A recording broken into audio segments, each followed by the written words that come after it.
मुझे इस बात के लिए बहुत सावधानी बरतनी होगी कि मैं किससे बात करूं, मैंने कहा। मिशेल एतबार का आदमी है और वो फ्लैगर्टी के खिलाफ कुछ भी करने में मदद कर सकता है, लेकिन इस वक्त वो तुम्हें जेल के भूगोल के अलावा कुछ नहीं बता सकता और उसे सारी बात भी बताई नहीं जा सकती। इस सिपाही को बुलाओ और शाम के अंधेरे में इससे घाट पर बात करेंगे, मैंने डेविस से कहा और फिर वकील को कुछ पैसा देना चाहा। कॉम्पिजर ने पैसा नहीं लिया और कहा, मैं ये काम खुशी से कर रहा हूं। मुझे आशा है कि कोई तेज आदमी कुछ करेगा और किलियानो की बदमाशी कम होगी। मुझे लगता है कि तुम किलियानो के षड्यंत्र को समाप्त करोगे। मैं सोचता हूं ऐसा ही होगा। उसके चले जाने के बाद मैं खिड़की से बाहर देखने लगा। कुछ मल्लाह शाम को मछली पकड़ने की तैयारी कर रहे थे। मैंने मिस वंडरली के बारे में सोचा और जितना सोचा उतना ही उदास होता गया। मुझे याद आया कि वो डाइडन बीच पे कैसे बैठी थी और ये भी कि रेत पर वो किस तरह से चल रही थी। मुझे ऐसा लगता था जैसे साथ साथ रहते हुए बहुत दिन हो गए हैं। इसके साथ ही मुझे कई बातें याद आईं। 3 घंटे बीत जाने के बाद जब अंधेरा हुआ तो टिम ने मुझे शाम का पेपर ला कर दिया। उस समय 8 बजे थे। हैरिक की हत्या की सूचना मुख्य पृष्ठ पर थी। मिस वंडरली का फोटो भी छपा था। वो बहुत खूबसूरत लग रही थी और उन्होंने उसे हत्यारे के रूप में पेश किया था। उन्होंने उसका बयान पूरा छापा था। यह बिल्कुल सच लग रहा था। मिस वंडरली ने लिखा था कि हैरिक और कायन पाम बीच होटल में लौटे। कायन ने बहुत शराब पी ली थी। हैरिक कायन को शहर से निकालना चाहता था और कायन ने कहा कि वो ऐसा नहीं कर सकता। मिस वंडरली ने यह भी स्वीकार किया कि कायन ने हैरिक को बुलाया था। जब हैरिक आया तब कायन बहुत पिए हुए था। वे लोग आपस में लड़े। हैरिक नाराज हो गया और मिस वंडरली ने कायन की पिस्तौल से हैरिक के सिर पर चोट की। हैरिक गिर गया और बेहोश हो गया। सवेरे जब हम उठे तो हैरिक को मरा हुआ पाया। यही कहानी छपी थी। नीचे हस्ताक्षर थे लेकिन बहुत साफ नहीं थे। थोड़ी देर बाद टिम वापस आया और उसने कहा कि डेविस मिशेल के साथ घाट पर मेरी प्रतीक्षा कर रहा है। काफी अंधेरा था और तारे टिमटिमा रहे थे। चारों तरफ कोई नहीं था। मैंने देखा कि एक खूबसूरत सिपाही डेविस के साथ खड़ा है। यह है मिशेल, डेविस ने परिचय कराया। मैंने उसे ध्यान से देखा। मुझे लगा कि वो मुझे कोई तकलीफ नहीं देगा। उसने भी मुझे ध्यान से देखा। उसने डेविस की तरफ देखा, फिर मेरी तरफ। मैंने कहा, तुम्हें यह सब कैसा लगा? अच्छा लगा? इसमें अच्छे या बुरे लगने की क्या बात है? उसने कंधे तक हाथ उठाते हुए कहा। ओके, घबराओ मत, मैंने कहा। मुझसे डरने की कोई जरूरत नहीं, लेकिन अगर तुम कुछ बुरा करोगे तो फिर ठीक नहीं होगा। उसने कहा ठीक है, और फिर समझौते के लिए डेविस की तरफ देखा। तुम्हें डरने या घबराने की जरूरत नहीं, डेविस ने उत्तेजित होते हुए कहा। तुम्हें दुख नहीं होगा। हम तुम्हारे साथ कुछ बुरा नहीं करेंगे। तुम्हें फ्लैगर्टी को वहां से हटाने में हमारी मदद करनी होगी। मिशेल ने मेरी तरफ देखा। बताओ क्या करना होगा? फिर मैंने पूछा, वो कहाँ रहता है? उसने मुझे जगह बताई। फिर मैंने पूछा, क्या वो दूर है? पता चला कि ये 5 मिनट का रास्ता है। हम वहां जाएंगे। और देखो मिशेल, कोई गलत बात ना होने पाए। मैंने कहा, नहीं होगी। हम डेविस की कार में बैठ गए और मिशेल के घर पहुंचे। उसका कमरा अच्छी तरह से सजा हुआ था। तुम अकेले रहते हो? मैंने पूछा। हाँ, उसने जवाब दिया। हमारा मतलब है तुम्हारी पत्नी को फ्लैगर्टी ने कोई काम दिया हुआ है? उसने अपनी मुट्ठियां भींच ली, लेकिन उसका चेहरा पीला हो गया। मैं बोला, हम जानते हैं क्या हो रहा है और अब कुछ करना है, इसलिए मैं यहां आया हूं। वो अंदर गया और एक स्कॉच की बोतल ले आया। उसने गोल मेज पर 3 गिलास रख दिए और हम वहां पर बैठ गए। मिशेल के चेहरे पर कुछ झुर्रियां उभर आई थीं। जेल में तुम क्या काम करते हो? मैंने सेटल होते ही पूछा। मैं डी फ्लोर पर काम करता हूं। मिस वंडरली किस फ्लोर में है? उसने मेरी बात सुनकर डेविस की तरफ देखा और फिर मेरी तरफ सहजता से देखने लगा। तुम 5C के बारे में कुछ कह रहे थे? उसने सतर्कता से पूछा। हाँ, मैं कुछ कह रहा था, और उसकी तरफ 100 का नोट बढ़ा दिया। फिलहाल यही, और बाकी तुम्हें तब मिलेंगे जब तुम मुझे सब कुछ बता दोगे जो मैं जानना चाहता हूं। उसने 100 के नोट की तरफ देखा। उसने 100 का नोट ले लिया और कहा, वो ए फ्लोर पर है। कहाँ है वो? सबसे ऊपर वाला। एक कागज और पेंसिल उठाओ और मुझे जरा जेल का नक्शा समझाने की कोशिश करो। उसने कागज पेंसिल लिए और नक्शा बनाने लगा। जब तक उसने नक्शा पूरा किया हम सिगरेट और शराब पीते रहे। ये ऐसा है, उसने कहा, यहां से आप अंदर जाएंगे। वहां दरवाजों के 2 सेट है। हर दरवाजे की चाबी और सिपाही अलग हैं। इस स्थान पर आप कैदी जमा कराते हैं। स्त्रियां बाएं दरवाजे पर पहुंचाई जाती हैं। ठहरो, मैंने कहा, मुझे केवल स्त्रियों का पक्ष ही बताओ। ओके, उसने कहा, स्त्रियां इस दरवाजे से जाती हैं और इस रास्ते से उन्हें अंदर लाया जाता है। ये चौकोर चीज क्या है? ये संरक्षक का दफ्तर है, इसके बाद पुलिस सर्जन का दफ्तर है और इसके बाद पीएम का दफ्तर है। ये सब एक साथ इसलिए है कि फ्लैगर्टी जेल को भी अपना हेडक्वार्टर समझता है। ठीक है, ए फ्लोर कहाँ है? ए फ्लोर पर आप इस लिफ्ट से पहुंचेंगे। स्त्रियों को सीढ़ियों से जाने की मनाही है क्योंकि वो औरों के लिए है। इस समय वहां कितनी स्त्री कैदी हैं? 4 नहीं 3। उनमें से एक आज सुबह मर गई। मिस वंडरली का सेल कहाँ है? उसने मुझे नक्शे में ये सेल दिखाया। मैंने उस स्थान को क्रॉस के निशान से चिन्हित कर दिया। ऊपर कितने संरक्षक हैं? 3, और एक प्रत्येक घंटे के बाद राउंड पर जाती हैं। यद्यपि वे ए फ्लोर पर नहीं जाती, पर आसपास चक्कर लगाती रहती हैं। पूरी जेल में कितनी गार्ड्स हैं? 10 हमेशा ड्यूटी पर रहती हैं, 10 छुट्टी पर। जब से ये लड़की आई है, फ्लैगर्टी ने हेडक्वार्टर से 20 गार्ड्स और वहां तैनात कर दिए हैं। ये सब जेल के बाहर रहती हैं। वहां की सुरक्षा इस समय काफी कड़ी है। मैंने नक्शे को कई मिनट ध्यान से देखा, पढ़ा, फिर पूछा, यदि तुम किसी को जेल से बाहर निकालना चाहो तो किस तरह करते हो? यह बताना मुश्किल है, उसने कहा। मैंने उसे 4 शिलिंग दिए और फिर जेब से एक $1000 का नोट निकालकर उसे दिखाया। तब तक वो 4 शिलिंग जेब में रख चुका था। ऐसा नोट कभी देखा है? उसकी आंखें चौड़ी हो गई। मैं ये नोट उसको दूंगा जो ये बताएगा कि उस लड़की को कैसे बाहर निकाला जा सकता है। पहले वो झिझका, फिर बोला, अच्छा होता कि मैं बता पाता, पर यह असंभव है। बात यह है कि पहले आपको अंदर जाना होगा। यह पहला कदम है। उनके पास कुत्ते हैं, सर्चलाइट्स हैं और संतरी भी। हो सकता है तुमने जगह देखी हो। जेल के 500 गज तक बिल्कुल मैदान पड़ती रहती है और कोई भी बिना दिखे गेट तक नहीं जा सकता। ठीक है, पर यह मानकर कि हम गेट पर पहुंच गए फिर क्या? पर ऐसा नहीं हो सकता। मान लो हम पहुंच जाएं तो फिर कैसे? गेट पर गार्ड आपको चेक करेगा और डॉक्टर तथा पुलिस के कर्मचारी के अतिरिक्त और कोई भी उस जगह नहीं जा सकता जहां वो कैद है। उन्हें आपकी चालाकी का ज्ञान है, अतः वे कोई गलती नहीं करना चाहते। कॉम्पीजर को वहां तक जाने में बड़ी मुश्किल पड़ी थी। अच्छा चलो, हम समझते हैं कि डॉक्टर वहां तक पहुंच गया, वो अंदर भी चला गया, फिर क्या?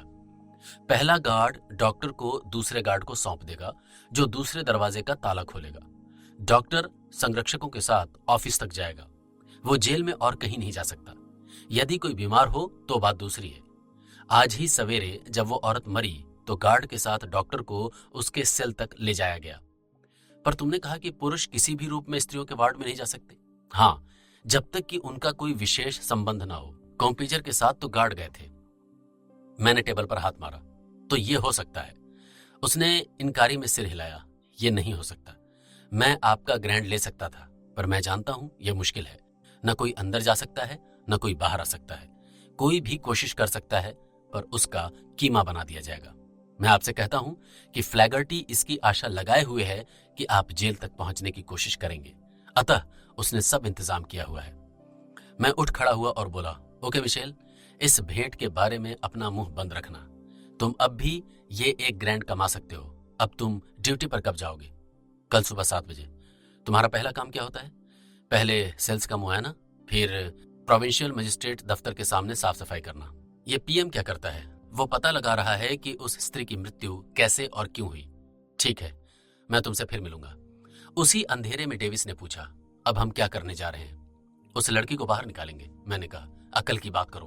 तुमने सब सुना जो इस आदमी ने कहा? जी हाँ, मैंने सुना। मैं कहता हूं मैं ये करूंगा। मैं हर हालत में उसे कल रात तक वहां से लाऊंगा। तुम बस एक ही सनकी हो, मिशेल ने कार में बैठते हुए कहा, पर मैं तुम्हारा पैसा ले लूंगा। मैं सनकी नहीं हूं, मैंने कार में बैठते हुए कहा। मुझे एक आइडिया सूझा है। आधे घंटे के बाद मैं फिर से डेविस के साथ कार में था। डेविस गाड़ी चला रहा था और टिम मेरे पीछे बैठा था। देखो ये कौन है? टिम ने खिड़की से बाहर इशारा करते हुए कहा। डेविस ने गाड़ी को मोड़ा और एक खूबसूरत बिल्डिंग के पास रोक लिया। उस दुकान के सामने एक बोर्ड टंगा था, मैक्सी सन्स शवदाह स्थान। मैं समझता हूं तुम जानते हो तुम क्या करने जा रहे हो, डेविस ने कहा। ठीक तरह से, टिम ने मेरे बोलने से पहले ही कहा। मैं अपनी बात अपने आप समझता हूं और तुम्हें घबराने की जरूरत नहीं। सिर्फ इसलिए कि तुम एक गैर जिम्मेदार नागरिक हो, तुम अपने भविष्य के विषय में कुछ नहीं सोचते। मैं सोचता हूं, इसलिए पूछता हूं कि अब कौन सी मुसीबत में डालोगे? तुम जान जाओगे। मैंने कहा, मैं जेल में जाने का एक मौका ले सकता हूं और वही कर रहा हूं। तुम तब वहां जाओगे जब जेल भुगत चुके होगे। मैक्सिसंस तुम्हारा संस्कार अच्छी तरह से करेगा। छोड़ो, मैंने टिम से कहा। क्या मैक्सिसन यहीं रहता है? हाँ, वो यहाँ 4 साल से रह रहा है। ठीक ठीक, बताओ क्या करना है, पहेलियां मत बुझाओ, मैं सब कुछ जानना चाहता हूं, डेविस बोला। एक मौका है, ये कहकर मैंने सिगरेट का एक पैकेट निकाला, एक एक उन्हें दी और सिगरेट सुलगाई। तुमने सुना था कि मिशेल ने कहा था कोई भी ऑफिसर के सिवाय जेल के पास नहीं जा सकता। उसने ये भी कहा कि एक स्त्री कैदी आज ही सुबह मरी है और उसका संस्कार कल होगा। कल ही उसको दफनाया जाएगा। इस शहर में मैक्सिसन ही इस काम को कराता है। मैं उसका सहयोगी बनकर जाऊंगा और इस तरह मैं जेल के अंदर जाने की उम्मीद करता हूं। डेविस का मुंह खुला रह गया। और इसी को मैंने अभी थोड़ी देर पहले कहा था कि मुझे एक आइडिया सूझा है। कैसा लगा? उसने अपना कंघा निकाला और बालों में फिराने लगा। वो बोला, 1 मिनट, तुम्हें कैसे विश्वास है कि मैक्सिसन ये बात मान लेगा और अगर जेल में किसी ने पहचान लिया तो? मान लेगा, मैंने एकदम कहा। उसकी एक लड़की है, हम उसको बंधक बना लेंगे और कहेंगे कि वो ये काम करे। मैं ये नहीं करना चाहता पर करना पड़ेगा। उससे कहा जाएगा कि यदि उसने जरा भी गड़बड़ी की तो उसकी लड़की को। डेविस की छोटी सी आंखों में हरकत हुई। बोला, हम भी एक गैंग बन गए हैं और मुझे ये पसंद नहीं। तुम जब चाहो छोड़ सकते हो, मैंने कहा। हैटी उस लड़की की देखभाल करेगा। ये सिर्फ उसे डराने के लिए होगा। उसके ऊपर कुछ तो दबाव हो। बेकार परेशान मत हो। वैसे भी तुम हमें गैंग ही लगते रहे हो। डेविस से टिम ने कहा, यही समय है कि गैंग की तरह काम हो। ओके, डेविस ने कहा। किसी को उठाने की सजा इन दिनों मौत है, पर कौन परवाह करता है। मैंने दरवाजा खोला और बाहर आ गया। हे, उसने कहा, यदि उन्होंने पहचान लिया तो? तब देखेंगे। मैंने कहा, तुम बाहर रहना, टिम और मैं बात करेंगे। कोई सिपाही तुम्हें देखकर पीछा करे ये हम नहीं चाहते। अच्छा, काम शुरू करो, मैं यहां तुम्हारे लिए प्रार्थना करूंगा। टिम और मैं शो विंडो के पास पहुंचे और बेल बजाई। हमने कुछ देर प्रतीक्षा की। थोड़ी देर के बाद हमें कोई भीतर के रास्ते से आता हुआ अनुभव हुआ। दरवाजा खुला और एक पतली दुबली लड़की खिड़की के पास आकर खड़ी हो गई। मैंने अपना हैट उतारा और कहा, मैं मैक्सिसन से मिलना चाहता हूं। उसने पहले मेरी तरफ देखा, फिर टिम की तरफ देखा और कहा, बहुत देर हो गई है, क्या आप कल नहीं मिल सकते? नहीं, बहुत जरूरी है। वो थोड़ा झिझकी, फिर हामी में सिर हिला दिया। हमें इंतजार करने के लिए कहकर वो उसी रास्ते से चली गई, पर आधे ही रास्ते से लौट कर आई और मेरा नाम पूछा। वो मेरा नाम नहीं जानते, मैंने कहा। उसने फिर मेरी तरफ देखा और कहा, ओह, फिर वो चली गई। टिम ने मुझे बताया कि मैक्सिसन अपनी बेटी के विषय में काफी चिंतित है। वो उसे बहुत प्यार करता है। तुम्हारी लड़की होती तो तुम भी ऐसा ही सोचते, मैंने कहा। थोड़ी देर में ही दरवाजा खुला और एक प्रौढ़ पतला सा आदमी सामने आया। उसने हमें देखा, नमस्ते की और पूछा कि क्या काम है। मैंने उसे देखा और कहा, क्या हम अंदर आ सकते हैं? हाँ, आ सकते हैं। उसने संशय की दृष्टि से देखा और कहा, पर व्यापार के लिए बहुत देर हो गई है। कभी कुछ न होने से तो देर से होना ही ठीक है, टिम ने कहा। हम रास्ते से थोड़ा चलकर मैक्सिसन के स्वागत कार्यालय में पहुंचे। हवा कुछ भारी थी। फर्श तथा दीवारों के नए रोगन की गंध आ रही थी। मैक्सिसन ने बत्तियां जला दी और एक बड़े शीशे की अलमारी की तरफ हाथ का इशारा किया, जिसमें कई ताबूत रखे हुए थे। अब बताइए महोदय, मैं आपके लिए क्या कर सकता हूं? उसकी आंखों में संदेह अभी भी था। मैं चेस्टर कायन हूं, मैंने कहा। वो एकदम पीछे को हो गया। उसके हाथ उठे और मुंह पर चिपक गए। डर के मारे वो सफेद पड़ गया था। तुम किसी बात की चिंता मत करो, मैंने कहा। मैं यहाँ एक लाभदायक व्यापारिक समझौते के लिए आया हूँ। उसके दांत भिज गए। उसने कहा, मेहरबानी करके आप यहाँ मत रुकिए, मैं आपके साथ कोई बिजनेस नहीं कर सकता। मैंने एक कुर्सी उसके पास सरकाई और कहा, बैठ जाओ। उसे कुछ तसल्ली हुई। हम व्यापार तो करेंगे ही, चाहे तुम्हें पसंद हो या नहीं। मैं कुछ सवाल पूछता हूं और यदि अपना भला चाहते हो तो जवाब जरूर देना। तुम कल किसी स्त्री कैदी को जेल में दफनाने जा रहे हो ना, यह सच है? उसकी उंगलियां परस्पर गुथ गई। उसके पैर कांपने लगे, पर उसने अपना सिर हिलाते हुए कहा, मैं तुमसे बात नहीं कर सकता। मैं जेल में एक अधिकारी के रूप में जाता हूं और कुछ भी बताना विश्वासघात होगा। तुम्हें बताना पड़ेगा। मैं लगभग उसके ऊपर चढ़ गया था। नहीं तो मैं तुम्हें उठाकर ले जाऊंगा। मैंने पिस्तौल उसके सीने पर रखते हुए कहा। एक क्षण के लिए मुझे लगा कि वो बेहोश हो जाएगा, पर उसने अपने को संभाल लिया। नहीं, उसने धीरे से कहा, तुम बताओगे? अच्छा, बताता हूं। मैंने पिस्तौल उसके सीने से हटा ली। बोला, ओके। मैं फिर पूछता हूं, तुम कल एक स्त्री को दफना रहे हो ना? हाँ, उसने कहा। किस समय? 10 बजे सवेरे। तुम कब पहुंचोगे वहां? 9:55 पर। उसकी प्रक्रिया क्या है? थोड़ा हिचकिचाकर उसने कहा, मैं और मेरा सहयोगी पोस्टमार्टम के बाद लाश को ठीक करेंगे, उसे ताबूत में रखेंगे और यहां वापस लाएंगे कि रिश्तेदारों में कोई उसे लेता है या नहीं। तुम लाश को पीएम कमरे में रखोगे या स्त्रियों के सेल में? पीएम के कमरे में। मुझे इसी बात की आशा थी, पर मैं ये सुनना नहीं चाहता था। इसका मतलब यह हुआ कि मुझे मिस वंडरली को उसके सेल से पीएम के कमरे तक लाना होगा। यह आसान काम नहीं था। ताबूत तैयार है? उसने सिर हिलाया। हाँ। उसे दिखाओ। जैसे ही वो उठा, कहीं पर कोई टेलीफोन बजा। मुझे लगा किसी ने दरवाजे पर दस्तक दी है, पर देखा तो मैक्सिसन की लड़की टेलीफोन का डायल घुमा रही थी। मैं उसकी तरफ तेजी से दौड़ा और टेलीफोन का तार उखाड़ दिया। लूरा टेलीफोन करना चाहती थी कि मैंने प्रवेश किया। जैसे ही उसने मुझे देखा, वो थोड़ा घबराई। तार उखाड़ने के बाद मैंने उसके हाथ से चोंगा ले लिया और रख दिया। मैं तुम्हारे बारे में तो भूल गया था। क्या पुलिस को बुला रही थी? वो एकदम दीवार से सट गई। उसका चेहरा पीला हो गया और उसने अपने दोनों हाथ अपने वक्ष पर रख लिए। ऐसा मत करो, मैं तुमसे बात करना चाहता हूं, मैं बोला। वो वहां से हिली नहीं। उसका मुंह बंद होता रहा, खुलता रहा। उसकी आंखों से डर झलक रहा था। तुम जानती हो मैं कौन हूं? नहीं जानती। उसका गला भर आया, पर उसने सिर हिला दिया। मैं तुम्हें कोई नुकसान नहीं पहुंचाऊंगा। मैं चाहता हूं कि तुम मेरी मदद करो। मुझसे डरो नहीं। मैं मुसीबत में हूं और तुम्हारी मदद चाहता हूं। वो परेशान दिखाई दी, पर कुछ बोली नहीं। मेरी तरफ देखो। क्या मैं खतरनाक दिखाई देता हूं? नहीं ना? नहीं, उसने कहा। मैं खतरनाक नहीं हूं। मैं विश्वास दिलाता हूं। तुमने मेरे बारे में अखबारों में पढ़ा होगा। हाँ, उसने कहा। तुम जानती हो, उन्होंने मिस वंडरली को कैद कर लिया है और उन्होंने उस पर कत्ल का आरोप लगाया है। हाँ, उसने सिर हिलाया। अब डर की जगह कौतूहल ने ले ली थी। मैंने अखबार में छपी वंडरली की फोटो दिखाते हुए पूछा, क्या तुमको ये लड़की कातिल लगती है? उसने ध्यान से फोटो को देखा और कहा, नहीं, न तो उसने हैरिक को मारा है, न मैंने।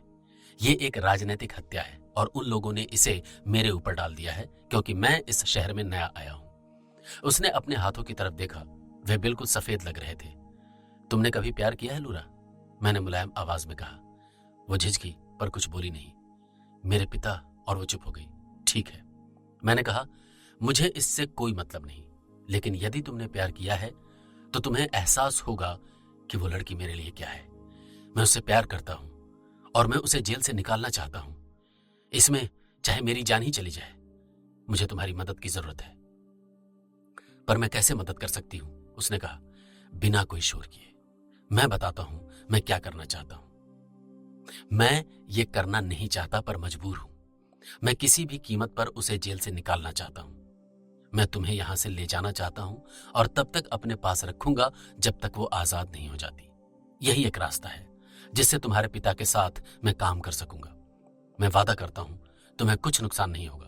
तुम 1-2 दिन में ही यहां आ जाओगी। ओ नहीं, मुझे कहीं मत ले जाओ। मैं उसके पास तक गया, उसके गले की चेन पकड़कर कहा, अब भी मुझसे डरती हो? नहीं, आओ, मेरे साथ आओ। मैं तुम्हारे पिता से बात करता हूं, तुम मेरी मदद करोगी। वो मेरे साथ बाहर के कमरे में आई।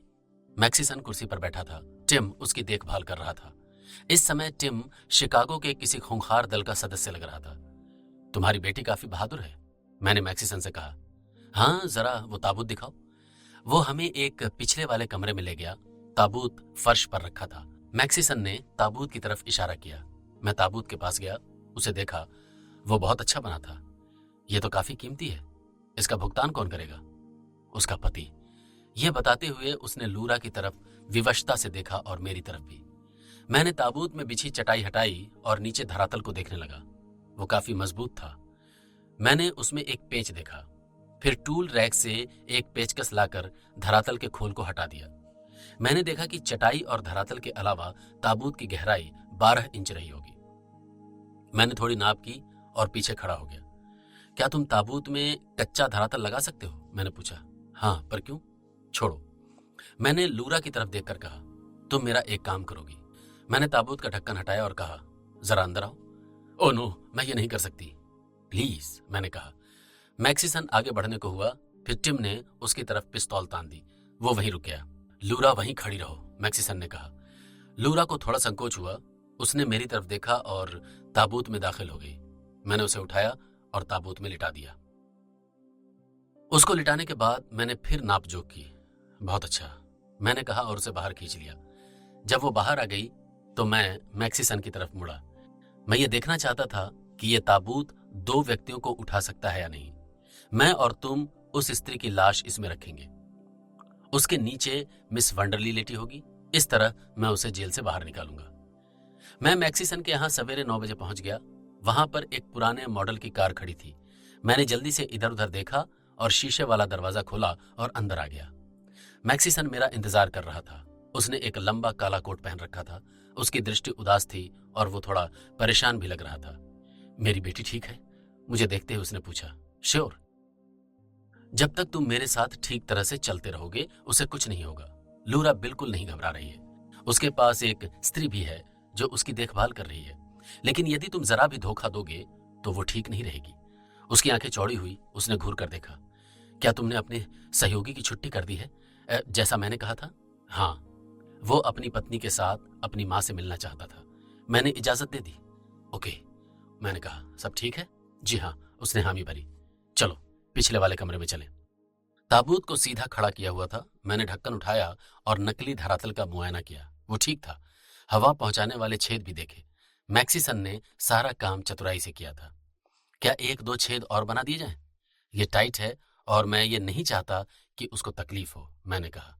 जब वो छेद कर रहा था तब मैंने अपने साथ लाए हुए एक पैकेट को खोला, क्योंकि हम रात भर इसी योजना में लगे हुए थे। हम में से कोई भी सोया नहीं था, पर अब मैं संतुष्ट था कि सारे काम ठीक हो रहे हैं। हम मिशेल से दोबारा मिले थे और मैं उसके लिए 1 ग्रैंड लाया था। जेल में उसकी भूमिका महत्वपूर्ण थी। उसने भी कोई लापरवाही नहीं की और मदद की। मैंने जेल के वार्ड की वर्दी पहनी। ये वर्दी मुझे मिशेल ने दी थी। वर्दी पहनकर मैंने शीशे में देखा। वो बिल्कुल ठीक लग रही थी। मैक्सिसन मुझे देख रहा था पर कुछ बोला नहीं। फिर मैंने एक लंबा काला कोट निकाला और पहन लिया। कोट इस तरह बना था कि गार्ड की वर्दी छिप गई। इसके बाद मैंने अपने मुंह पर 2 छोटे रबर के पैड चिपकाए। इन्हें टिम लाया था। इसका असर बहुत अच्छा हुआ। इनसे मेरा हुलिया बिल्कुल बदल गया और इनके साथ एक चश्मे ने तो बिल्कुल ही बदल दिया था। तुम्हें अपना नया सहयोगी कैसा लगा, मैंने पूछा। मैं तुम्हें नहीं पहचान सकता, उसने कहा। फ्लैगर्टी मुझे जानता है पर मैं उसे बेवकूफ बनाऊंगा। मैक्सिसन ने ताबूत का नकली ताला फिट कर दिया। अब हम चलने के लिए तैयार थे। ठीक है, मैंने उससे कहा। हम असफल नहीं होंगे। चीजें कुछ मुश्किल हो सकती हैं पर हम अपना काम कर लेंगे। बस तुम अकल से काम लेना। मेरा नाम जॉर्ज मैकन है। मैं एरिजोना से आया हूं और मैं तुम्हारे दोस्त का लड़का हूं। मुझे आशा नहीं है कि वे चेक करेंगे, पर यदि उन्होंने किया तो बिना डरे जवाब देना। यदि मैं पकड़ा गया तो लूरा के साथ बहुत बुरा होगा। ठीक है, उसने कहा। मैंने अपना हैट पहन लिया और चल दिया। गाड़ी मैंने चलाई। हालांकि इंजन पुराना था पर ठीक था। जेल से 1 मील इधर मैंने स्पीड कम की और धीरे धीरे चलने लगा। थोड़ी दूर बाद ही जैसे ही जेल की छत दिखाई देने लगी, 2 सिपाही सड़क पर सामने आए और हमें रोका। उनके कंधे पर बंदूक लटकी हुई थी। तुम बात करो, मैंने मैक्सिसन से कहा। यह केवल रिहर्सल है, इनसे कोई खतरा नहीं। कहाँ जा रहे हो, एक ने पूछा। जेल, उसने निर्भय होकर कहा और दफनाने की आज्ञा का प्रमाण पत्र दिखा दिया, साथ में अदालत का आज्ञा पत्र भी। दोनों सिपाहियों ने कागज पढ़े और लौटा दिए। ओके, कागज ठीक है। उसने एक पीला स्टिकर निकाला और ताबूत पर चिपका दिया। फिर कहा, जाओ, अब कोई नहीं रोकेगा, पर यदि सिग्नल दे तो रुक जाना। मैक्सिसन ने उन्हें धन्यवाद दिया और मैं भी तनाव मुक्त हो गया। ये लोग जरा सा मौका भी नहीं चूकने वाले, मैंने कहा। अब तुम क्या उम्मीद करते हो, उसने पूछा। रेतीले पठार की तरह मैंने 4 सिपाहियों को मशीन गन लिए देखा। उनकी गन के सामने मेरी सड़क की निगरानी हो रही थी। उनमें से एक के पास रेडियो भी था। उन्होंने पीले स्टिकर को देखा और हाथ हिला दिया। मुझे अब ठीक लगा कि मिशेल सही था कि जेल में सामान्य रूप से जाना मुश्किल है। जेल के 400 गज की दूरी पर एक छोटी सी चौकी थी। यहां पर मैंने गाड़ी रोक ली। तुरंत ही 3 सिपाही चौकी के पीछे से आए और हमें घेर कर खड़े हो गए। उनमें से एक ने मैक्सिसन को पहचान कर कहा, हाय मैक्स, क्या माहौल बना रखा है? ये लड़ाई कब तक चलेगी? वो फ्लैगर्टी पता नहीं क्या चाहता है। हम रात भर यहां रहे, दिन में भी यहीं रहेंगे? जेल जा रहे हो? हाँ, उसने कहा। सिपाही ने मुझे देखकर कहा, इसको पहले नहीं देखा, ये कौन है? जॉर्ज मैसन। मैक्सिसन ने कहा, मेरा नया सहयोगी। ओनील छुट्टियों पर गया है। वो बड़ा सुस्त है, हमेशा छुट्टी पर रहता है। फिर उसने मुझे देखा। तुमसे मिलकर खुशी हुई जॉर्ज, मैं क्लेंसी हूं। तुम्हें यह काम कैसा लगा? अच्छा है। इस काम की खूबसूरती यह है कि हमारे ग्राहक जवाब नहीं दे सकते। वो जोर से हंसा और बोला, मुझे नहीं मालूम था कि तुम्हारे काम में भी लोग इतना मजाक कर लेते हैं। और यही तो हमारे पास है। यहाँ बहुत पहरा है। मैंने तो कभी जेल देखी नहीं, पर इतना कड़ा पहरा? हाँ, यहाँ वंडरली कैद है ना। हमारा मुख्य शिकार कायन उसे निकालने की कोशिश करेगा, पर ये लोग बेकार में ही घबरा रहे हैं। वो तो अब तक शहर से भाग गया होगा। वो उस लड़की की चिंता क्यों करेगा जिसे उसने सिर्फ एक रात के लिए नियुक्त किया था? वो अच्छी लड़की है, दूसरे ने कहा। मैं उसे अपनी पत्नी बना सकता हूं। मैं भी, क्लेंसी ने कहा, पर मैं उसके लिए अपनी जान खतरे में नहीं डालूंगा। लेकिन यह कायन बड़ा चालाक होगा, जिसके कारण फ्लैगर्टी ने इतना प्रबंध किया है। मैंने कहा, हाँ, यदि वो लड़की भाग गई तो फ्लैगर्टी की नौकरी चली जाएगी, ये किलियानो ने कहा था। पर वो तो कहीं ठंडे में बैठा होगा। तुम लोग धूप में क्यों परेशान हो रहे हो? मैंने कहा, ये ठीक है।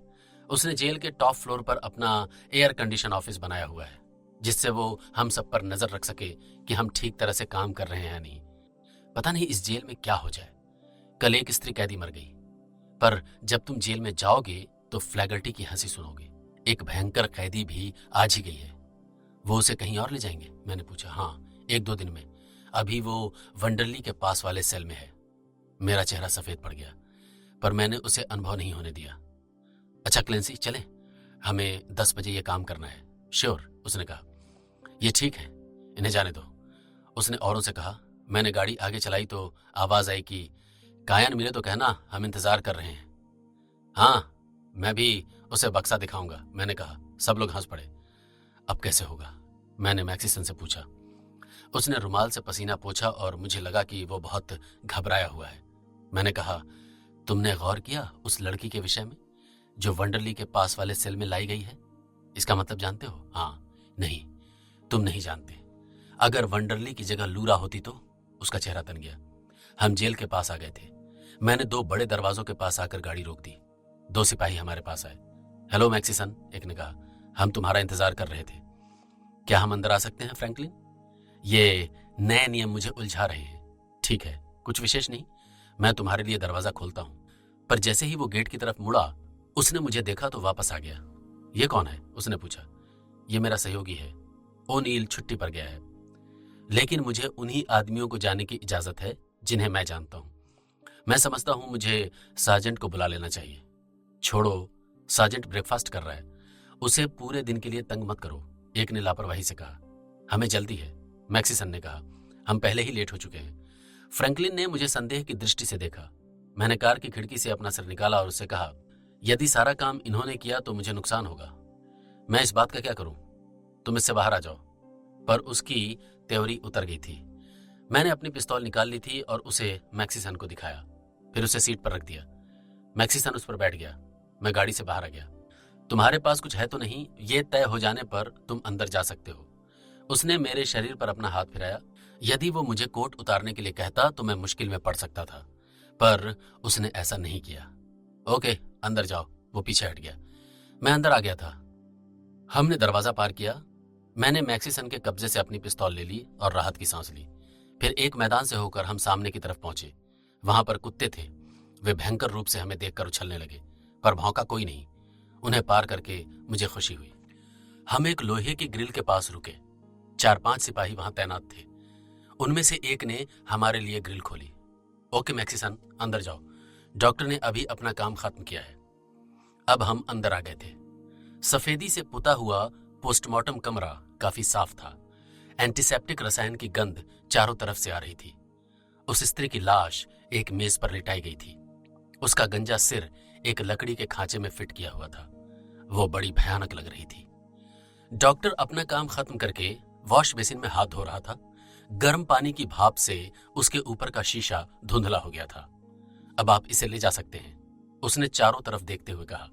बेचारी ने पिसा हुआ शीशा खाकर आत्महत्या की है।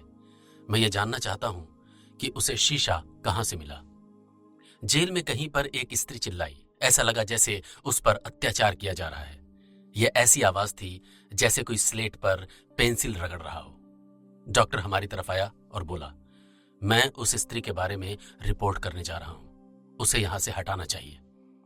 एडिना रॉबिन्स को यहां से हटाना चाहिए। वो सैडिस्ट औरत है। मैं ये नहीं कहता कि उसने इस स्त्री को पागल बनाया, पर वो उसकी मदद कर सकती थी। ये एडिना रॉबिन्स कौन है? हेड वार्डन, पर बहुत बुरी है। तुम नए हो यहां, कोई बात नहीं, मैं तुम्हें डेथ सर्टिफिकेट दे दूंगा। तुम इसे मेरे दफ्तर से ले लो। मैक्सिसन ने कहा, वो ले लेगा। जैसे ही डॉक्टर कमरे से बाहर जाने लगा कि एक स्त्री आई और उसने कहा, खत्म हो गया।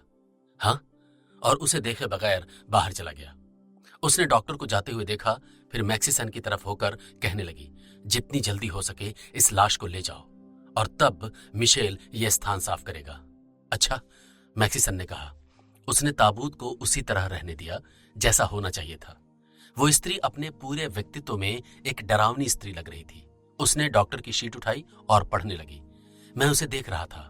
उसने भी अचानक मेरी तरफ देखा, जैसे कपड़ों के भीतर देखना चाहती हो। तुम नए हो यहां? उसने कहा। जी हां, मैंने कहा, और मैक्सिसन के थैले को खोलने के लिए उधर बढ़ा। मैंने टूल का छोटा थैला निकाल लिया। तुम्हारे मुंह पर क्या हुआ है? सूजन आ रही है, उसने कहा। एक मिरर ने काट लिया। मैंने उसकी तरफ से मुंह घुमा लिया। अच्छा, जल्दी करो। और वो बाहर चली गई। मैंने उसे देखा और लगा कि वो अच्छी लगती है। वो खतरनाक औरत है, मैक्सिसन ने कहा। मैंने कमरा पार कर सामने वाले गलियारे में देखा। वहां कोई नहीं था। मैंने अपना काला लंबा कोट उतार दिया और उसे एक तौलिए में छिपा लिया। मैंने अपने रबड़ के स्टिकर उतार दिए और चश्मा भी। तुम जानते हो अब क्या करना है, मैंने मैक्स से कहा। नकली धरातल को हटा लो और उसे बॉक्स में छिपा दो, और लाश को तैयार करने के लिए काफी समय लो, पर उस वक्त बहुत जल्दी करनी है जब मैं वापस आ जाऊं। ऊपर की पागल स्त्री ने फिर से शोर मचाना शुरू कर दिया था। मैंने गलियारे में देखा, मिशेल मेरा इंतजार कर रहा था। ओके, मैंने कहा, अभी तक सब ठीक है। उसकी आंखें चमक रही थी। भगवान के लिए होशियारी से काम करना। मैंने मुस्कुराकर सिर हिलाया। वो बोला, कोने के पास ही सीढ़ियां हैं। सवेरे का इंस्पेक्शन हो चुका है, रास्ता साफ है। अब तुम्हारे पास 1 घंटा है। अब रॉबिन्स ही देखने आएगी। क्या करना है मैं जानता हूं, पर शायद जरूरत न पड़े। सीढ़ियों के पास जाकर मैंने चारों तरफ देखा, कोई नहीं था। पास के कमरे से कुछ आवाजें आ रही थी, पर मैंने ध्यान नहीं दिया।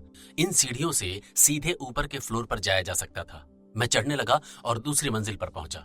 मैंने वो गोलाकार ग्रिल भी पार की जहां सिपाही तैनात थे। रास्ते में एक कैदी साफ करता हुआ मिला, पर वो मेरे रास्ते से हट गया और मैं आगे बढ़ गया। मैं टॉप फ्लोर पर पहुंच गया। अब मैं मिस वंडरली से कुछ ही गज की दूरी पर था। ये भाव मेरे में एक अद्भुत भावना भर रहा था। ऊपर पहुंचते ही सामने एक जाली का दरवाजा था, पर उसकी चाबी मेरे पास थी। जैसे ही मैं ग्रिल के पास पहुंचा, वो पागल फिर बड़े जोर से चिल्लाई। वो इतने जोर से चीखी कि एक क्षण को तो मैं जम गया, पर फिर से ठीक होकर मैं आगे बढ़ा। मैं जैसे ही ताली निकालने वाला था कि मुझे लगा कोई देख रहा है।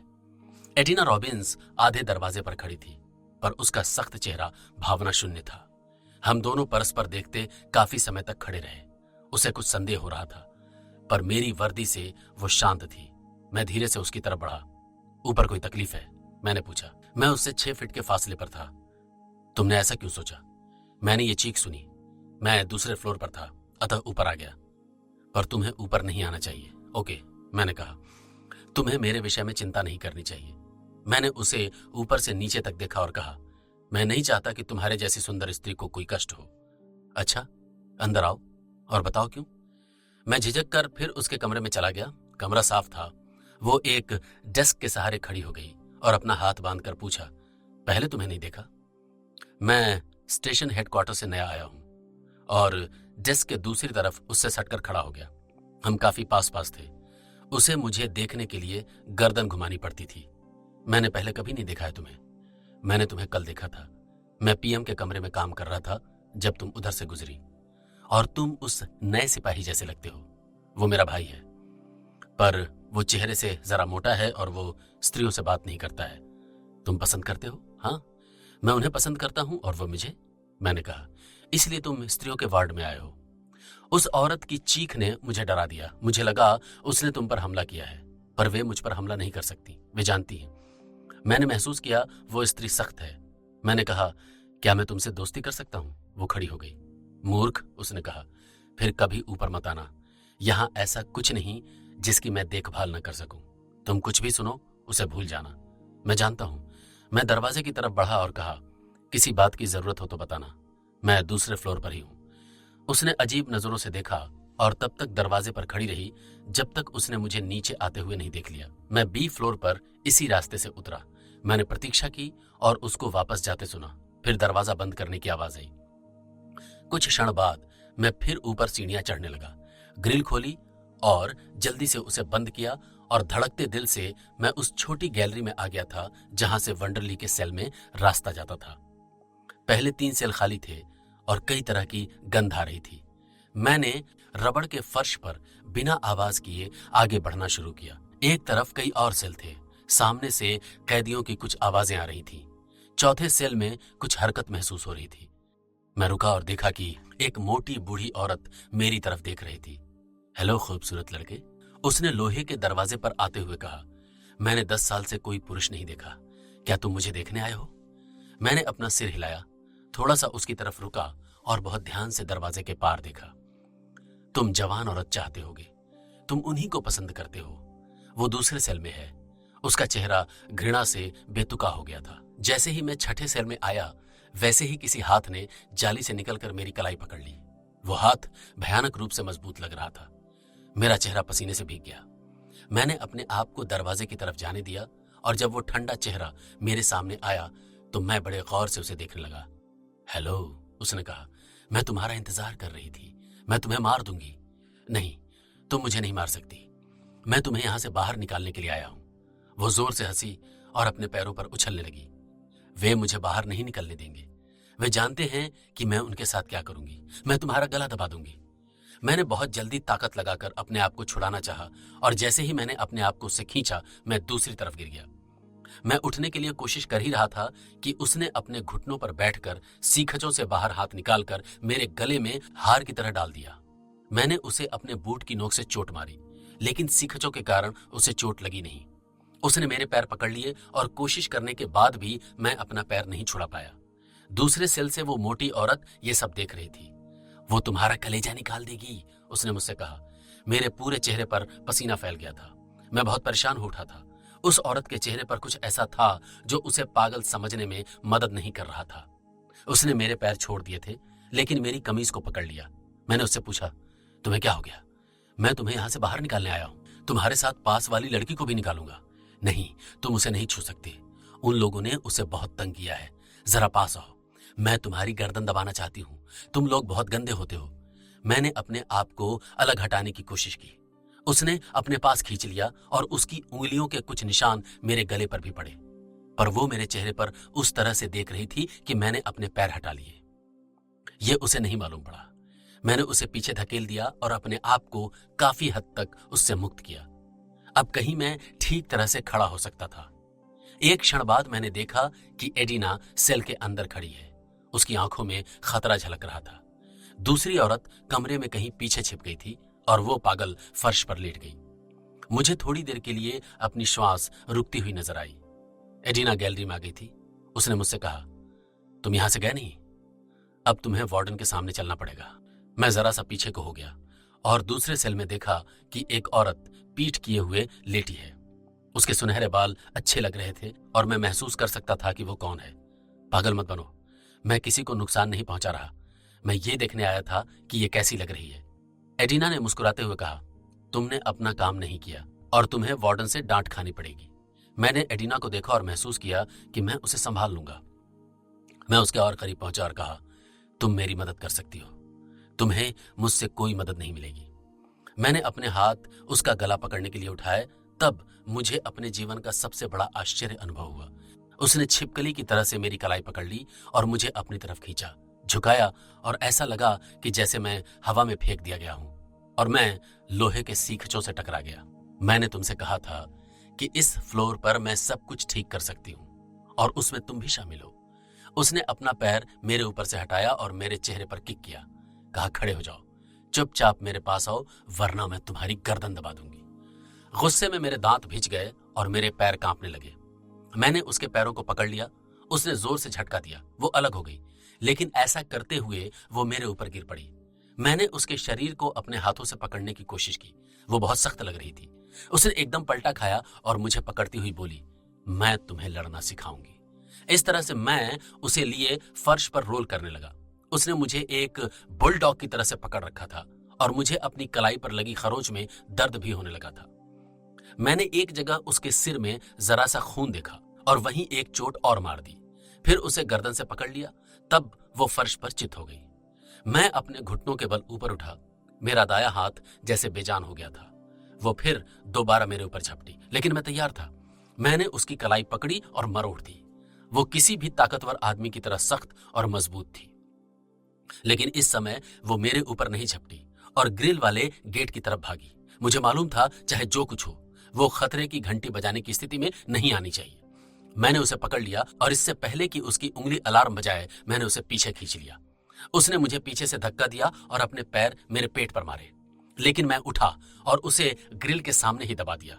वो फिर घंटी बजाने की कोशिश करने लगी, लेकिन मैंने उसे फर्श पर घुमाते हुए घंटी से थोड़ा दूर लाकर रोक लिया। उसकी आंखें जल रही थीं। अब मैंने उसके गले पर अपना कब्जा कर लिया था।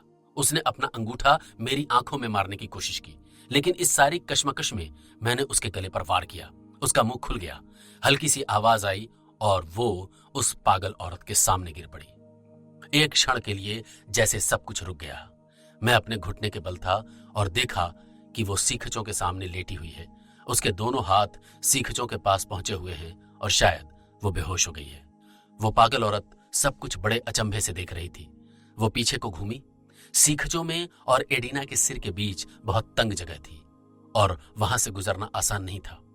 वो पागल औरत एडिना के गले पर चोट करती हुई उछलने कूदने लगी। उसका एक पैर मेरे ऊपर भी लगा था। एडिना अपने हाथ सेल के अंदर पहुंचाना चाहती थी, लेकिन उसके हाथ इतने लंबे नहीं थे। उसने मेरी तरफ देखा। उसकी जीभ दांतों से भींची रह गई। तब अचानक उस पागल औरत ने झटका दिया। एक भयानक आवाज एडिना के मुंह से निकली और मैंने देखा कि उसके चेहरे के एक तरफ खून का एक बहुत बड़ा चकता निकल आया था। मैंने उसे ठीक कर दिया। उस पागल औरत ने कहा, यह समझती थी कि यह सब कुछ कर सकती है। उसने अपने हाथों से एडिना के गले को दबा दिया और उसी तरह से बैठी रही। दूसरी औरत भी ये सब देखना चाहती थी, लेकिन नहीं देख पाई और अपना सिर दरवाजे पर पीटती रही। पागल औरत के हाथ ग्रिप से ढीली होती हुई एडिना जरा पीछे को हुई। उसकी हील रबड़ के फ्लोर पर पीछे दिखाई दे रही थी और उसका सिर दरवाजे के सीखचों की तरफ था।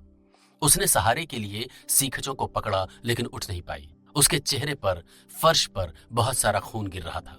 वो पागल औरत मेरी तरफ देख रही थी और उसके चेहरे पर बहुत सारा पसीना झलक रहा था। एडिना के चेहरे का दूसरा भाग काफी लाल हो रहा था। उसकी आंखें बंद थीं। उसके होठों से बाहर निकलती हुई जीभ नीली लग रही थी। उसने अपने एक हाथ से सीखचों को खींचना शुरू कर दिया। कुछ देर बाद एडिना के हाथों ने सीखचों पर चोट मारनी बंद कर दी। मैंने उसके पैरों को घसीटकर दूसरे सेल तक लाकर छोड़ दिया था। उस पागल औरत ने उसका गला भी छोड़ दिया। मैंने अपनी पिस्तौल निकाली और उसके हाथ पर चोट मारी। वो पीछे को घूम गई। इस भयानक वातावरण में भी मैं सिर्फ वंडरली के बारे में सोच रहा था। जैसे ही मैंने देखा, वो चुपचाप लेटी हुई थी। उसकी आंखें बंद थीं। उसके बाल बिखरे हुए थे, शहद की तरह तकिए पर फैले हुए थे। मैंने सेल का ताला खोला और अंदर गया। पागल औरत अभी भी मेरा हाथ पकड़ने की कोशिश कर रही थी। मैंने अपनी पिस्तौल से उसके हाथ पर चोट की और वो पीछे हो गई। मैंने मिस वंडरली को उठाया और सेल से बाहर आ गया। मैंने लिफ्ट का दरवाजा खोला और दूर तक गलियारे में देखा। सामने मिशेल आंखों में आश्चर्य भरे हुए दूर किनारे पर खड़ा था।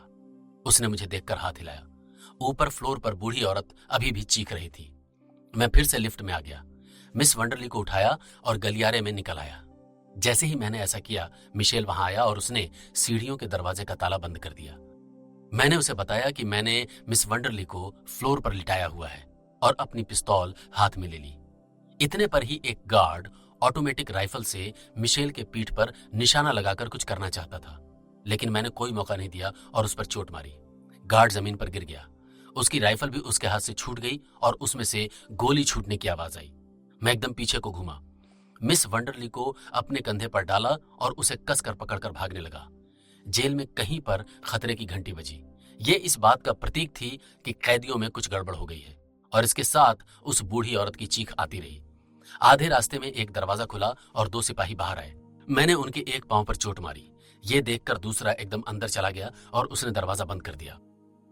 अब मैं थोड़ा धीरे चलने लगा था और एक एक कदम पीछे घूम कर देख लेता था। मैं इस वक्त लड़ाई के पागलपन पर बहुत दूर तक सफल हो गया था और ये नहीं चाहता था कि इतनी दूर आने के बाद मुझे पराजय मिले। मैंने भारी कदमों की आवाज अपने पीछे महसूस की। मैं दौड़ने लगा। पीएम का कमरा अब भी बहुत दूर था। मुझे मालूम था कि समय से वहां नहीं पहुंच सकता, इसलिए भागते भागते जो भी पहला दरवाजा आया मैंने उसे खोला और उसके अंदर घुस गया। मैंने महसूस किया कि वो एक दफ्तर था। मैंने मिस वंडरली को फर्श पर लिटा दिया। उसने उठने की कोशिश की, लेकिन मैंने फिर पीछे कर दिया। ठहरो माय डियर, मैंने कहा, मैं तुम्हें यहां से बाहर निकालने आया हूं। यह मेरे लिए बड़ा अजीब अनुभव था। तब उसने मुझे पहचान कर मेरी तरफ देखा। वो अभी भी घबराई हुई थी, लेकिन मुझे देखते हुए लेटी रही। मैंने दरवाजा खोला और बाहर गलियारे की तरफ देखा। 4 सिपाही, जिनमें से एक के पास मशीन गन थी, गलियारे में घूम रहे थे। मैंने मशीन गन वाले सिपाही को मारा तो बाकी सिपाही सीढ़ियों में छिप गए। मैंने मिस वंडरली को उठाया और घूमा, फिर गलियारे में उसके साथ चलने लगा। थोड़ी देर बाद ही मैं पीएम के कमरे के सामने आ गया था। कमरे में आते ही मैंने दरवाजा बंद कर दिया। मैक्सिसन दीवार से लगा हुआ खड़ा था। उसके चेहरे पर डर था। जब उसने मुझे देखा तो बड़ा आश्चर्यचकित हुआ, लेकिन मैं कुछ बोला नहीं। मैं ताबूत की तरफ बढ़ा और मिस वंडरली को अपने कंधे से उतारा। मैंने उसे बॉक्स में लिटा दिया। एक क्षण में ही वो उठी और मेरी तरफ देखने लगी। चुपचाप लेट जाओ और बिल्कुल आवाज मत करो। उसने ताबूत की तरफ देखा और जैसे ही चिल्लाने के लिए उसने मुंह खोला, वैसे ही मैंने अपना हाथ रख दिया, लेकिन वो डर गई। मुझे ऐसा करने में बहुत बुरा लगा, लेकिन इसके अलावा और कोई रास्ता नहीं था। मैंने अपनी मुट्ठी को आधा बंद किया और उसके गले के पास हल्की सी चोट मारी। उसका सिर पीछे की ओर हो गया। वो बेहोश हो गई। उसके बाद मैंने उसे बॉक्स में लिटा दिया और ऊपर से नकली धरातल लगा दिया, फिर पेच कसे। मैंने लंबा काला कोट पहन लिया, उसी तरह से चश्मा लगा लिया, अपने मुंह पर पैड बांधा और मैक्सिसन से कहा, अपना काम करो, उस लाश को अंदर लिटा दो। मैंने उसकी तरफ देखते हुए कहा। किसी तरह से उसने अपने आप को हिलाया और आगे आकर काम शुरू कर दिया। हमने लाश को ताबूत में रख दिया, जरा सा फिट किया। जैसे ही मैंने ताबूत के हुक को बंद किया, वैसे ही दरवाजा खुला। फ्लैगर्टी और 3 दूसरे सिपाही दरवाजे पर खड़े थे। मैंने एक डरे हुए आदमी की तरह से व्यवहार किया। मैक्सिसन ने समझा कि उसकी जिंदगी का अंतिम समय आ गया है। फ्लैगर्टी ने कमरे के चारों तरफ देखा और पूछा, कोई यहां आया था?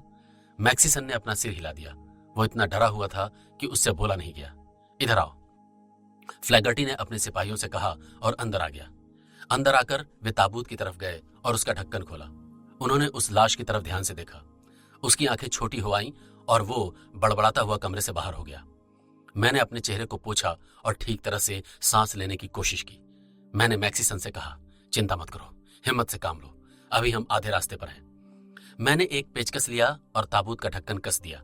मैंने ये काम खत्म ही किया था कि दरवाजा एकदम खुला और क्लैंसी अंदर आया। उसका चेहरा उत्तेजना से लाल हो रहा था। उसने मुझे ध्यान से देखा और कहा, बदमाश कायन जेल में घुस आया है और उसने अपनी महबूबा को छुड़ा लिया है। ऐसा मत कहो, मैंने तौलिए से अपने चेहरे को पोंछते हुए कहा। वो भाग नहीं सकता, क्लैंसी ने कहा। फिर मेरी तरफ देखते हुए कहा, तुम्हारे चेहरे पर क्या हो गया है? एक सिपाही ने मुझे कायन समझ लिया था और उसने मुझे मारा, लेकिन फिर फ्लैगर्टी ने उसे रोक दिया। वे लोग बहुत पागल हो रहे हैं। मैंने इतने सिपाही कभी एक जगह नहीं देखे, लेकिन वो कायन को पकड़ लेंगे। वो बाहर नहीं जा सकता। श्योर, वो कैसे जा सकता है? मैंने कहा, मैं भी यही समझता हूं, ये कैसे हो सकता है, लेकिन वो अंदर कैसे आया? मैंने पूछा। पता नहीं, वो बहुत चालाक है, मालूम नहीं कैसे आ गया। हम यहां से कितनी जल्दी जा सकते हैं? मुझे ये लड़ाई झगड़ा पसंद नहीं। अब यहीं ठहरो। जेल से कोई भी आदमी कायन के पकड़े जाने से पहले नहीं जा सकता, क्लैंसी ने मुझे बताया। मैंने एक सिगरेट जलाई और सोचा कि मिस वंडरली कितनी देर तक बेहोश रह सकती है, और अगर उसने चीखना शुरू कर दिया तो क्या होगा। हम इसी तरह 10 मिनट बैठे रहे। तब सुना कि बाहर गोलियां चलनी शुरू हो गई हैं। क्लैंसी ने दरवाजे से झांक कर देखा। ऐसा लग रहा है कि सिपाहियों ने कायन को घेर लिया है। उसने कहा, बी फ्लोर पर झगड़ा हो रहा है। तभी खतरे की घंटी बजी। अब क्या हो गया? क्लैंसी ने बोला। अब क्या चाहते हैं? तब अचानक मिशेल आया और कहा, हमें जेल को ठीक तरह से रखना है, कैदी इधर उधर घूम रहे हैं। क्लैंसी ने अपनी राइफल उठाई और पूछा, उनको किसने कमरों से बाहर आने दिया? वो दरवाजे की तरफ बढ़ा। शायद कायन ने, मिशेल ने कहा और क्लैंसी को आगे को धकेल दिया। फिर उसने मेरी तरफ देखकर कहा, जल्दी आओ, इस वक्त हर आदमी बी फ्लोर पर भाग रहा है। सब लोग गलियारे में दौड़कर ऊपर जाने लगे। मैंने मैक्सिसन की तरफ देखा और कहा, जल्दी आओ, मिशेल ने यह काम किया है, उसकी चिंता मत करो, वो ठीक होगा, जल्दी आओ, हमें जाना है। हमने ताबूत को अपने कंधे पर उठाया और बाहर निकलने लगे। ताबूत का बोझ बहुत अधिक था और वो महसूस हो रहा था। जब तक हम कैदियों के ब्लॉक तक पहुंचे तब तक काफी थक चुके थे। एक सिपाही ने हमारी तरफ राइफल उठाई और हमें रोका। हम रुक गए। सब कुछ ठीक है, तुम चिंता ना करो, मेरे पास बाहर निकलने की इजाजत है। मुझे इस ताबूत को गाड़ी पर रखने दो, मैं तुम्हें दिखाता हूँ। वो थोड़ा सा हिचका, लेकिन मैंने कोर्ट यार्ड को पार कर लिया जहां हमारी गाड़ी खड़ी थी। वो सिपाही भी हमारे पीछे पीछे आया। मैक्सिसन ने और मैंने ताबूत को गाड़ी में रख दिया और दरवाजा बंद कर दिया। वो सिपाही अभी भी हमें राइफल से डरा रहा था। उसने कहा, फ्लैगर्टी की इजाजत के बिना कोई बाहर नहीं जा सकता, तुम भी बाहर नहीं जा सकते। क्या तुम जानते नहीं हो? मैंने कहा ना कि फ्लैगर्टी ने हमें इजाजत दे दी है, मैंने सिपाही से गुस्से में कहा। फिर मैक्सिसन की तरफ इशारा करके फिर कहा, इनको दे दो इजाजत का कागज, तुम्हारी जेब में रखा है। अपने चेहरे पर एक अजीब भाव लिए मैक्सिसन ने अपना हाथ जेब में डाला। इसी समय सिपाही ने अपनी बंदूक मेरी तरफ से जरा हटाई और मैक्सिसन की तरफ घुमा दी। मैक्सिसन को बड़ा आश्चर्य हो रहा था कि ये क्या हो रहा है। जैसे ही बंदूक मेरी तरफ से हटी वैसे ही मैं उस सिपाही के ऊपर कूदा और उसकी गर्दन पर वार किया।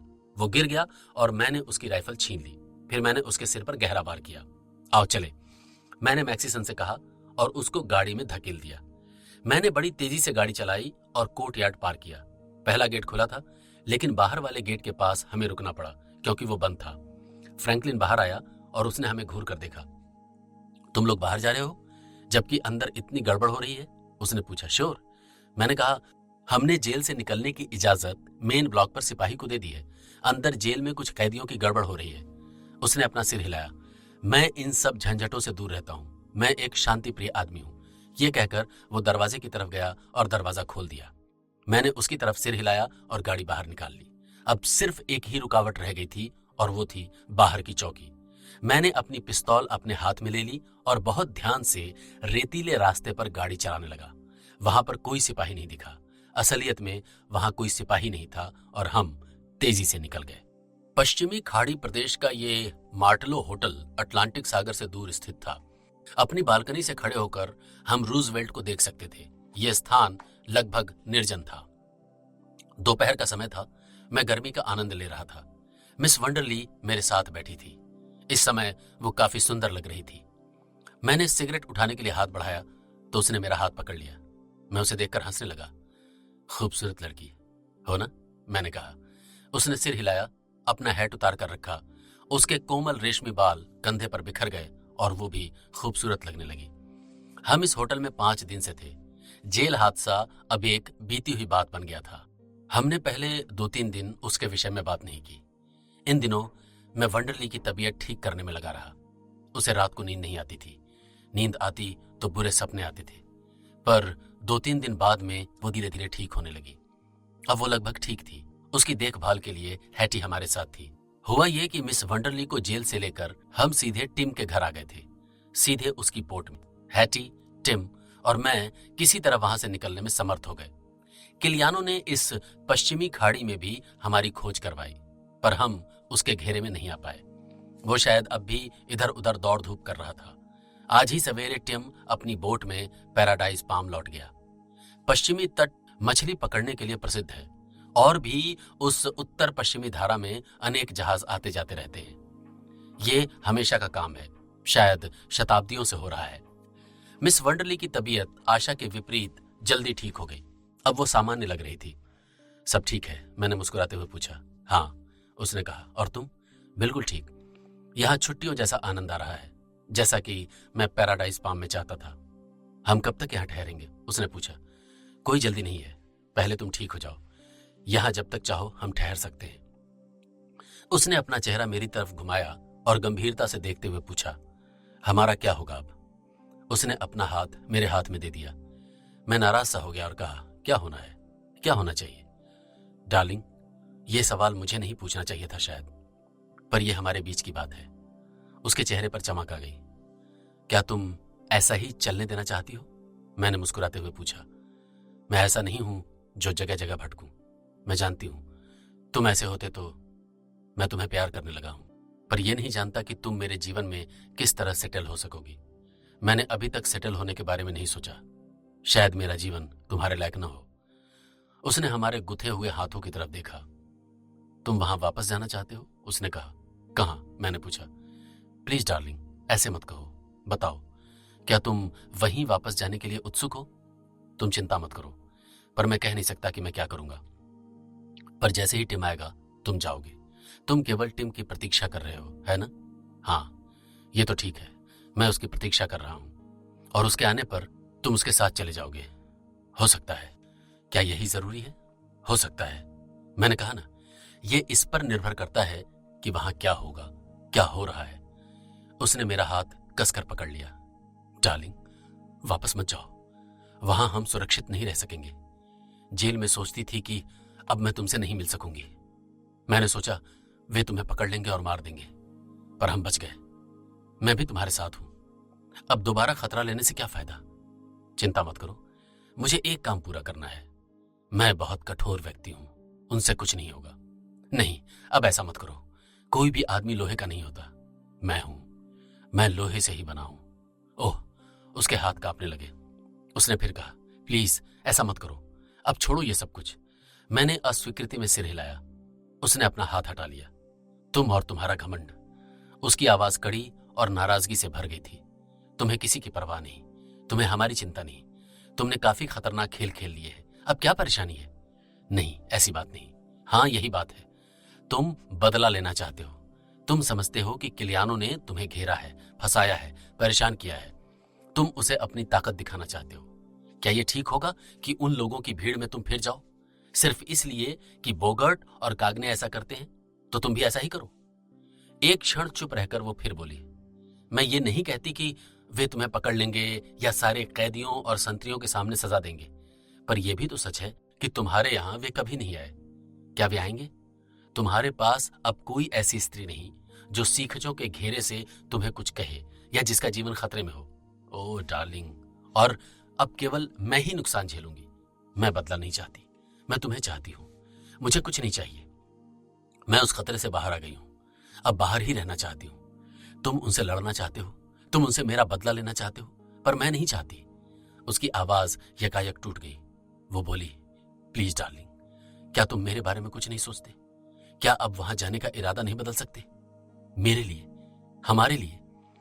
मैंने उसका हाथ थपथपाया और खड़ा हो गया। उसके बाद काफी देर चुप्पी रही। तब मैंने उसे उठते हुए सुना। वो मेरे पास आई और अपनी बाहों में समेट लिया। क्या यही कहना चाहते थे कि मैं तुम्हारे जीवन में फिट हो पाऊंगी या नहीं? उसने पूछा। मैंने उसकी तरफ देखा, उसे अपनी बाहों में ले लिया और अपनी तरफ खींचा।